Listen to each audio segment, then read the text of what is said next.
This is the Action Movie Guys podcast, bringing you action movie reviews from across the decades, plus box office numbers and insight like never before. And now, your hosts of the Action Movie Guys podcast, Alex and Nate. What's up, everyone? Welcome to episode number 136 of the Action Movie Guys podcast. I'm your host, Nate, and this is my co-host, Alex Figueroa. And this week, we are beginning our journey through the decades with the 1970s, starting with a little movie from 1973 starring a small actor. You may have heard of him. I don't know. His name is Bruce Lee, and this is Enter the Dragon. Now, Alex, when is the last time you watched this movie? I'm going to be really honest with you. I own this on DVD. So it's been a long time I've seen this movie. So I was very shocked when you gave me this movie on the list. I don't think I've watched this since I was like younger. Yeah. I the fact that I can't remember the last time I watched it means it's been a long time. Probably a teenager, maybe. It's one of those movies that's like, if it's on, I've seen in bits and pieces, like I would leave it on TV, but sat down beginning to end, I haven't watched it in forever. So this was a fun revisit. We're going to be reviewing it. Now, of course, before we get into the review proper, we're going to go ahead and we're going to give you a little bit of box office totals, a little bit of Rotten Tomatoes scores. What did the critics think? How did it perform? And then we're going to go ahead and give you our take, breaking down the lead characters, the villains, the actions. You know how we do here. So first off, let's go ahead and start with the box office totals for 1973, Enter the Dragon. All right, so Enter the Dragon from 1973. These are the box office. We got domestic, $25,000. Wow. Yeah. International, $42,000 for a worldwide total of $68,000, but I do not have the budget. Okay, so, that seems kind of low. It seems kind of low. Maybe this was weird. I don't know. It seems kind of low. But either way, maybe it did. I don't know. Maybe it did well somewhere because Bruce Lee was a star, and this was like a star vehicle for him. So anyway, Enter the Dragon, Rotten Tomatoes, very good. This this has a 95% critic score and a 91% audience score. So I guess we will call it a beloved film amongst people who have reviewed it. I agree. Does a movie that have a 95 sound like it made $50,000 or whatever? I don't know. I could think maybe at that time, martial arts movies was on the rise, maybe? Could be. Yep, it could be. Whatever. Because you know what? None of it matters because we're about to review it for you. That's now, right. I'm hosting, so Alex gets to go first. He will be breaking down the lead character, Bruce Lee, playing incredibly named character named Lee. So quite a stretch for him. Take it away. All right. I liked him. He was good. And all right. So does he have great acting chops? No. But he was good for the role he has. I mean, we all knew him as the Green Hornet when he played, what's the dude with the mask? Kato. His name? Kato. Yeah. Haven't seen that in ages. But, Bruce Lee is just a legendary fighter. And holy moly, whack-a-mole. This dude, he is fast. I mean, this dude is a cat. There's a scene in the movie where he sneaks out at night in the fortress, right? Mm-hmm. And he's sneaking around the guy, right? This dude is such a cat. I'm like, yo, he jumped over this little pillar thing. He did it with a swift action. I was like, yo, he landed very pristine.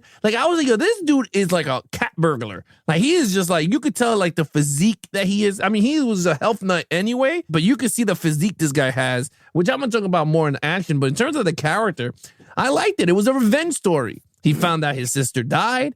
I'm not going to give you much of the story, but, he found out his sister's dead. And then the guy that that killed her is in this tournament. We'll get to it when we get to it. But overall, I kind of liked it. And it had a sense of a Bond movie. It had that music, right? It's a very spy. He was a secret agent martial artist. To say about that. I agree with you. Yes. And I'm not gonna lie, I kind of like that trend though. It kind of fit for me. I was like, this storyline, we're gonna get to it, but I was like, this kind of worked. And Bruce Lee was actually good. And this movie was choreographed by Bruce Lee, so that's what made it even better. So it's like, very extra. I gave him a 5. I was like, he just had the fighting, he had the acting. You know what he has? Yeah. What he lacks in acting skills, he makes up for with about 1,000 million times of charisma. Yeah. He is you can't take your eyes off the guy. Even his little speech at the beginning when he's teaching the kid about fighting, and he's like, you point at the moon and you don't look at the finger. You look at the, it's not really saying much of anything. It's kind of weird. He's Yoda. but it sounds like it's important. You know what I mean? Martial arts Yoda. It sounds like it's important. Whatever he's talking about. Not to mention, when the dude is fighting, there's a reason he's a legend, and he's only got a few movies. Really, he like 5 movies. This was the last movie he fully completed while he was alive. Because Game of Death came out after, but they didn't finish filming it. They had to like fill it in with extra stuff. So he is, first of all, he looks incredible for like a martial art. Nobody looks like this guy. He's shredded. He's thin, but he looks strong as crap. He's super fast. I almost feel like he has to go slower to make sure the camera can see what he's doing all the time. I think so. You know what I mean? When he's throwing those punches against the white guy and he's just like putting his hand out there, I believe it. It looks like it's going a million miles an hour. So I agree. He doesn't, he speaks good enough English. It's pretty good, but he has an iconic voice. You can hear that voice in your head when he talks. No. He has an iconic look. He's an icon. The character, this is a badass character. Let's be honest. He's a martial arts teacher from like the mountains. And this dude comes and is like, hey, this drug dealer is running this tournament. We want you to infiltrate it and whatever. And then he goes and talks with his dad or whatever. And it turns out his sister got killed by the henchman of this guy. Yeah. And now he's out for revenge. And who can't relate to that? He's a quiet martial arts man. It reminded me of Ip Man. Remember, like, he's kind of unassuming. He's just a martial arts guy. But when the time comes, you don't mess with him. It's the whooping. You don't mess with him. I agree with you. I gave him also a 5. I give the character of Lee a 5, and I give Bruce Lee a 5. Both fantastic. I mean, he's just super watchable. Okay, main villain, which Han. I don't remember his. Yes, Han. That's it. Okay, Han. I gave him a 4.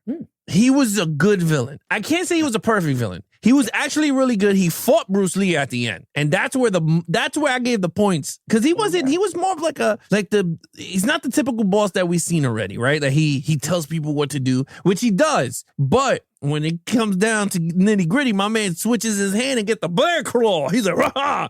Yeah, he got a steel hand. And he pimps him. He smacks him around, right? And I was like, you know what? That dragged up the points because he did get some licks in there with the Wolverine knives, right? He got them. He got some licks in there. And I was like, you know what? That's actually pretty good. Out of all the movies that we've seen, this is a villain that actually fought the hero. And I was like, that's actually pretty good. His storyline was actually pretty good within the movie. So I was like, you know what? That jacked up points. Couldn't give him a perfect because he wasn't as ruthless. Like if he was the one that told the dudes to kill his sister and all this stuff and he'd say, get rid of the body, I would have said, oh, that's very villain. Like he didn't know who he was, but he just, did it to do it. Or she died in his care because of the female thing. Yeah. I would have said, all right, not bad. But honestly, overall, he's a very good, he owns an island. Come on, what villain does not own an island? Has all these beautiful Asian women everywhere, right? And he's hosting a tournament. I mean, it does sound like Mortal Kombat if you really think about it. Yep. But I liked him. I thought he was a great villain. I was like, you know what? He gets it. And I gave him a 4. You mentioned 2 things that I had in my notes for the villain. One, everyone says, and it's true, Mortal Kombat, based off of Bloodsport, I believe.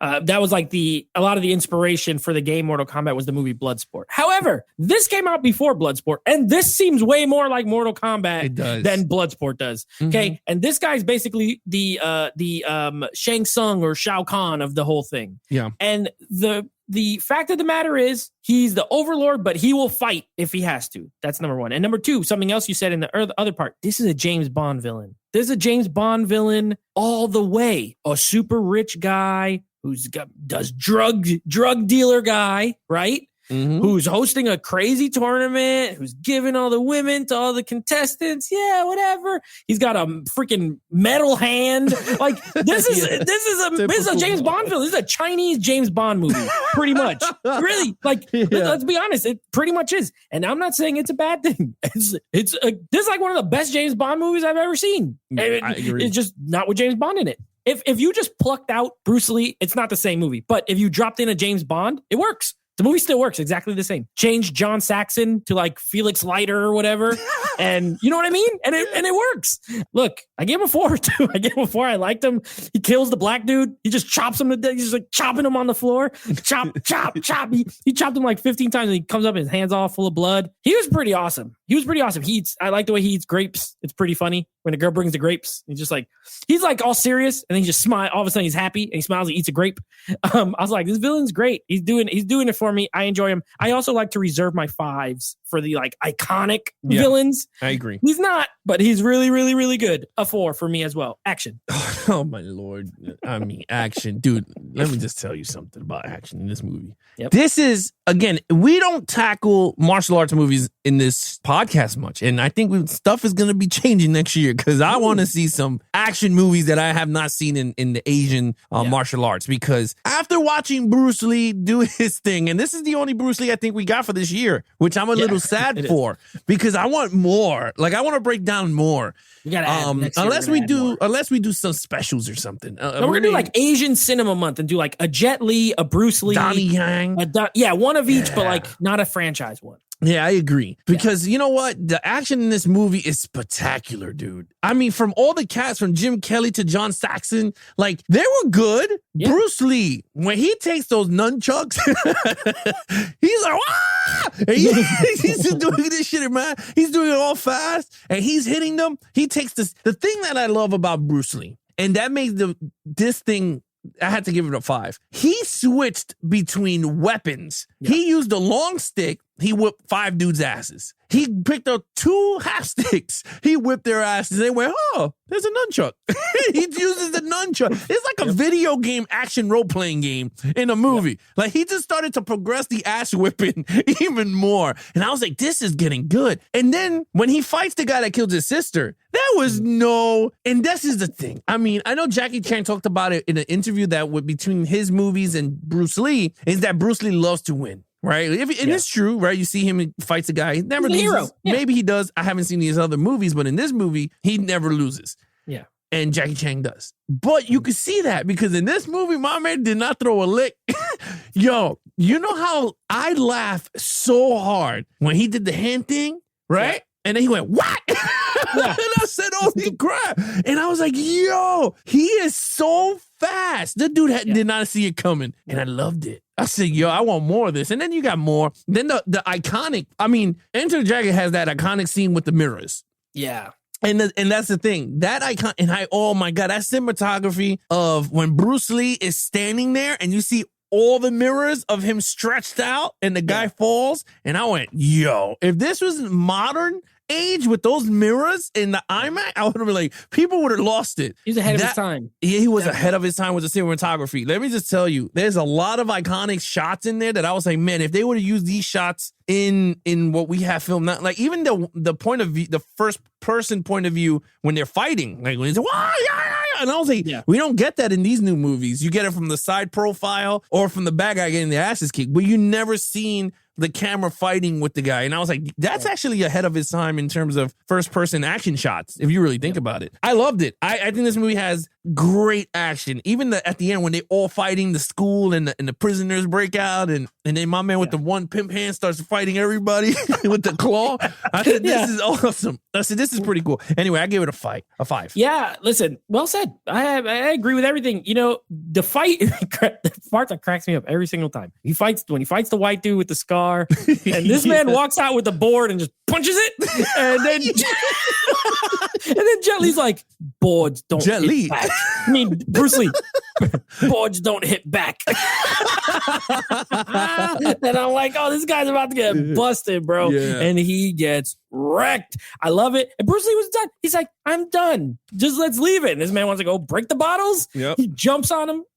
He starts shaking his head, shaking it. This man is dead. He's dead. He killed him. And you know, to the Jackie Chan thing, if they were both walking down an alley, who do you think you would maybe have a chance against? Probably Jackie Chan.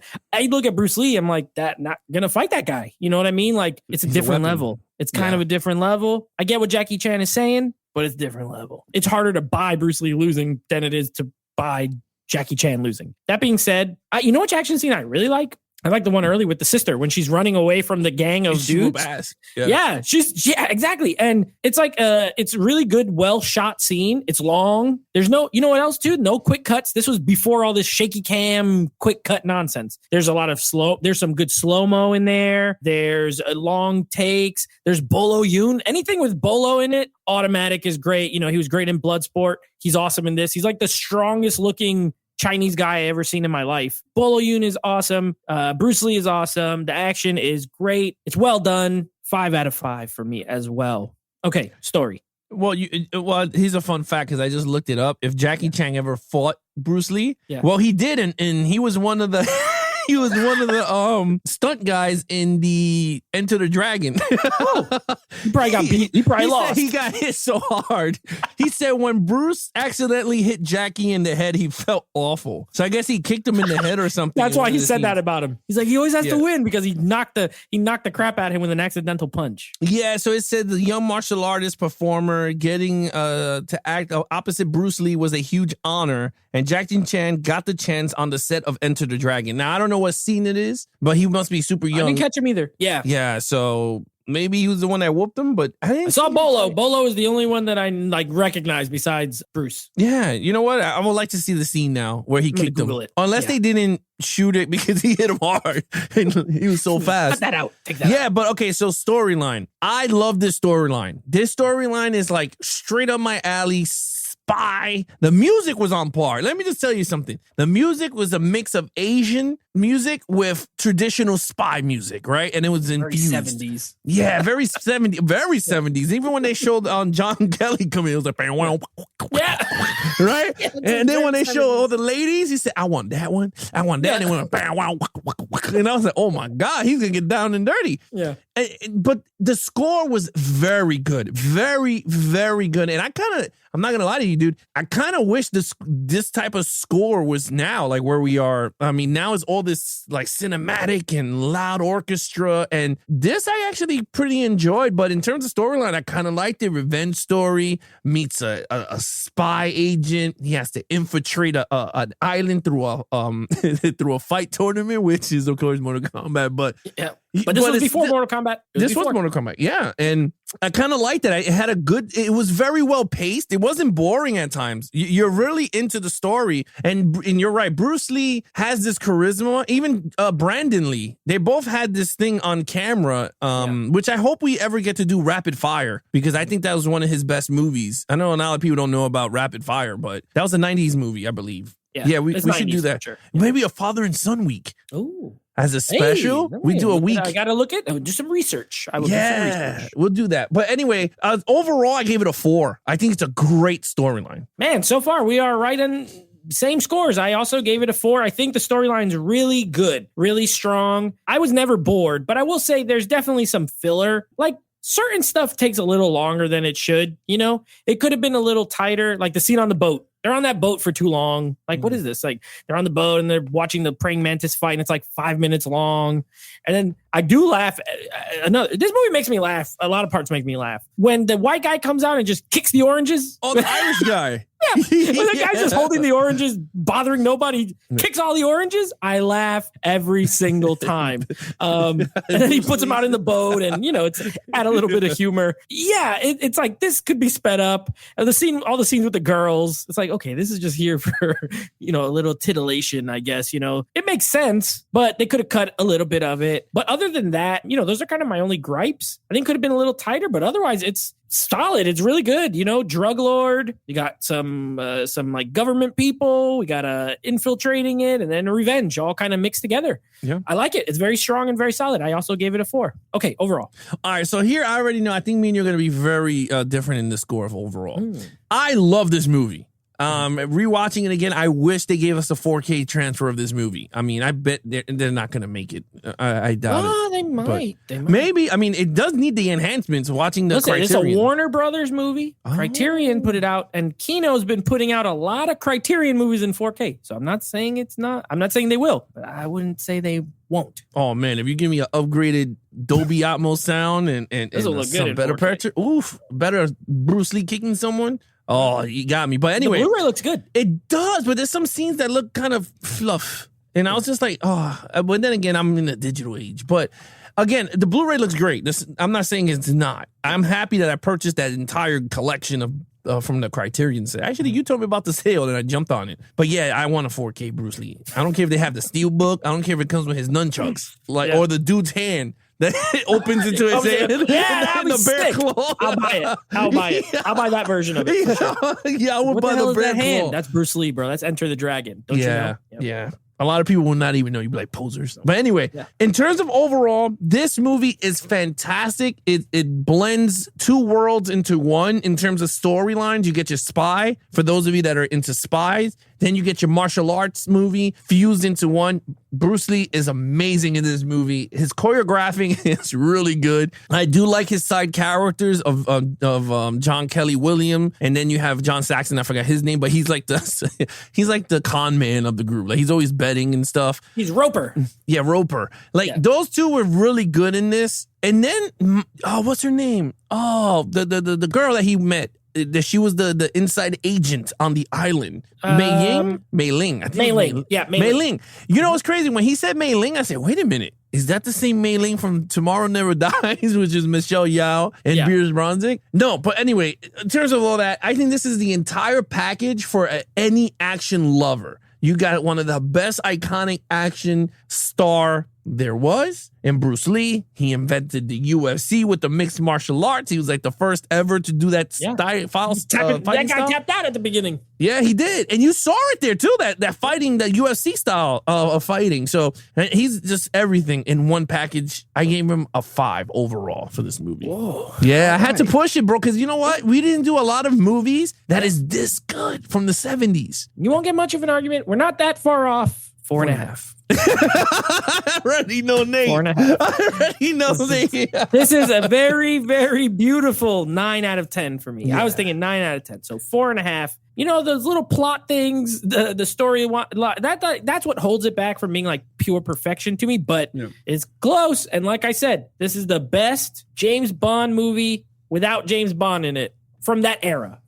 There's been spy movies, later, but I would argue it's better than any knockoff James Bond now, probably. Like, it has all the vibes of, from what I've seen, like a James Bond movie. I haven't seen all of them, but I bet you if I watch one of the 70s ones, when I do, this probably has some similarities. And you do know, and you've compared it. So I love it. Bruce Lee, iconic. Watch it just for him. He's great. John Saxon is fun. You know what I mean? He's a drunk gambler guy. He's like, he gambles on everything, even his own fights. He punches the dude like he gets beat up for a while and then he punches him like 3 times and he wins. It's hilarious. Yeah, I like it. I like the characters. I like the fighting. I like the action, music, location. All good. A great film and it's an action film at the end of the day. You know what I mean? Like there's a lot of non-fighting, but there's a lot of fighting. Yeah. So you get a nice mix of everything. Okay. So what's your overall? Oh, Michael Jordan's jersey, 23 out of a 25. I think this is a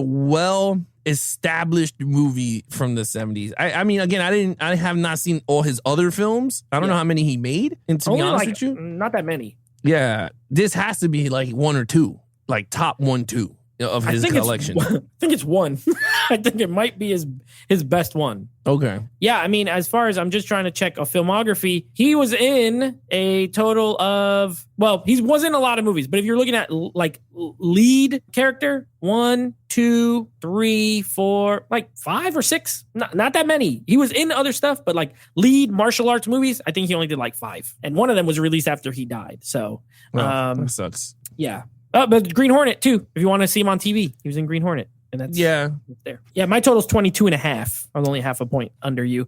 Fantastic movie. If you haven't seen it, if you like martial arts movies, if you really love them, you've probably seen it. But if you're kind of casual or on the fence, go back and watch some of the old martial arts films. The new ones, there's a lot of good new ones too. Don't get me wrong. But just to see the progression of how it started to what it's become, no quick cutting, no good choreography. A couple times it looks like he really was hitting people.